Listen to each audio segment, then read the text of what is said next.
চলো সবাই যে যার বই বের করো। এই তুমি কে ক্লাসের মধ্যে ঢুকে পড়লে? স্যার আমি পরিষ্কার করতে এসেছি। তোমাকে না বলেছি যে ক্লাস চলাকালীন ঢুকবে না, যাও পরে করবে। আচ্ছা ঠিক আছে স্যার। চলো, আজকে কিন্তু তোমাদের বইটা এই, তুমি আবার ক্লাসের মধ্যে চলে এসছো। তোমাকে না আমি আগের দিন বললাম যে ক্লাস চলাকালীন তুমি আসবে না, তাও কেন এসছো? ঠিক আছে স্যার, ক্লাস শেষ হওয়ার পরে আমি ঝাড় দিয়ে দেবো। ঠিক আছে যাও, এখন ওই সাইডে গিয়ে বসো। চলো বাচ্চারা, এই যে আমি একটা অঙ্ক দিলাম বোর্ডে, এই অঙ্কের উত্তরটা তাড়াতাড়ি দিয়ে দাও দেখি কে পারে। এই অঙ্কের উত্তরটা কেউ পারবে না তোমরা দিতে? না স্যার। স্যার এই অঙ্কের উত্তরটা আমি পারবো, 4+4 8 হয়। এই কি করে জানলো উত্তরটা? আচ্ছা তুমি এই উত্তর জানো, তাহলে তুমি স্কুলে আসো না কেন পড়াশোনা করতে?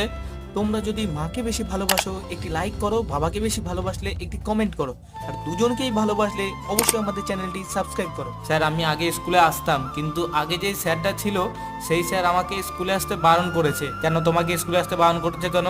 স্যার আমরা খুব গরিব, আমরা টাকা দিতে পারি না স্কুলের।